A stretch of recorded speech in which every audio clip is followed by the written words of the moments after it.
Imagine you just woke up one day in 1930 and everything was electrified, whereas 3 months previously that hadn't been the case. That's kind of what Corona has done to many sectors of the economy. If you think about it, what we've done is to say, can we fly? What we've done is to say, will we go to sporting events? What we've done is say, is Vegas possible anymore? All of these things that we took for granted, in a sense, have been hit with a shock that has made us question whether these things are actually now redundant. That's very, very unusual. So I'm trying to think of it as kind of like a tech shock, right? Next thing to think about, if it is a tech shock and it has this potential at least to make things redundant, what's causing the redundancy? Is it the fact that like we used to run on steam and now we now have electricity? Yes and no. There's also something else going on, which is the behavioral response to Corona. When you have a war, things get destroyed, not just people, buildings, machines, plant and equipment, all that sort of stuff. In fact, the point of the war is less to kill people for the sake of it and more to destroy their ability to make stuff so that they can't fight you anymore. That's basically what it does. And we talk about the war against this virus, but it's a very odd war because none of the capital's been destroyed. Now, it may prove to be in the fullness of time because we've decided it's redundant, right? And the reason behind that is the behavioral shock that goes along with lengthening the curve. If we continue to do lockdowns, if we see a second wave of the virus, if we try all these openings and then they end up basically closing down, what does that do to our expectations of the future? It probably makes us more fearful. It probably makes us think, well, I was going to get on a plane and go to Vegas, but now there's been a second wave in Nevada. There's no way I'm doing that. That sort of thing. So the curve is a nice way to think about it, but just as you got to get beyond demand and supply to, it's kind of like a tech shock. What drives the effect on that is how we think about this, right? Are we going to think differently about what we can and can't do in the economy going forward? And this is where I want to start to get to the upside of this, because I want to ask a question.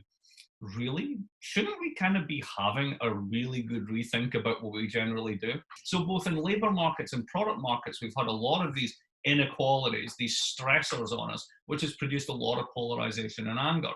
Well, all of that hasn't gone away. We just sent it home for a couple of months in the lockdown, and it's going to come popping back out again. So maybe this is a chance to actually rethink some of the basics of what we do. And let me give you some ways of thinking about this. Europe's approach to lockdowns is lockdowns. The Swedes are the exception. You've got a high trust society where the government has said, look, you're all grown-ups. Put on masks, be sensible, try and protect the elderly, but we're not going to shut anything down. They're doing okay, but they're now basically much higher death rates, and it's not coming down than the other Scandinavian countries that basically threw everything into a box for 6 weeks. So what enables those countries to close down? Well, I think they're a bit like Volvos. I drive a Volvo, and Volvos are really expensive. So think the tax rate in Scandinavia. But what do you get out of that? Enormous airbags, right? The supports that you have are huge. And they're there, right? It's like airbags in a car. When you've got multiple airbag systems, you drive around the road, you don't think about the airbags. But when there's an accident, they all come out at once and you'll probably survive. Now, compare the United States. The United States is like a highly tuned Mustang GT. Everything's great so long as it's flying down the road 100 miles an hour, but you move that wheel out of whack just a little bit, it goes flying out of control. And if you try and park that when it's revving up at 6,000 revs, you'll blow the engine and everything comes flying off. This economy is not designed to be put in a deep freeze. It's just-in-time supply. It's highly flexible labor markets. It's hourly workers. It's labor mobility. It's huge, deep capital markets. All of this stuff, which is very not the Volvo model. So what is it that we're learning as we go through this? Well, just compare the unemployment levels. What all the Europeans did, and even the Brits did, who don't regard themselves as very European these days, is not to send people checks. They basically said to the banks, we'll backstop you. You guys keep paying wages, and then we'll just keep rinse and repeat until we get out of this.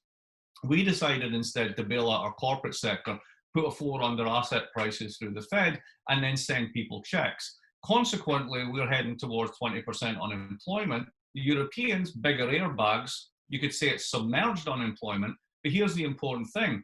The lower level of unemployment is there. Their firms are still going.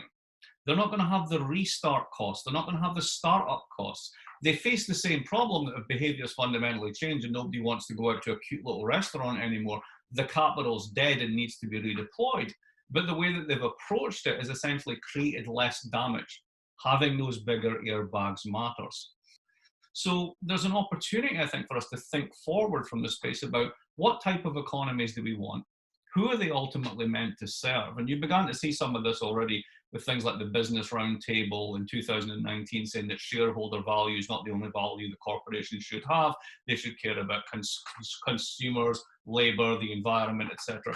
And I think this is going to push this in a much, much more strong direction going that way.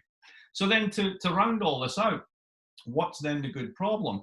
Well, let's go back to this notion of this being a kind of technological shock or something like a very massive technological shock. We have a really interesting problem because none of the capital has been destroyed. It's where we left it. Our only job is to figure out which bits are going to come back and which bits aren't over which time horizon.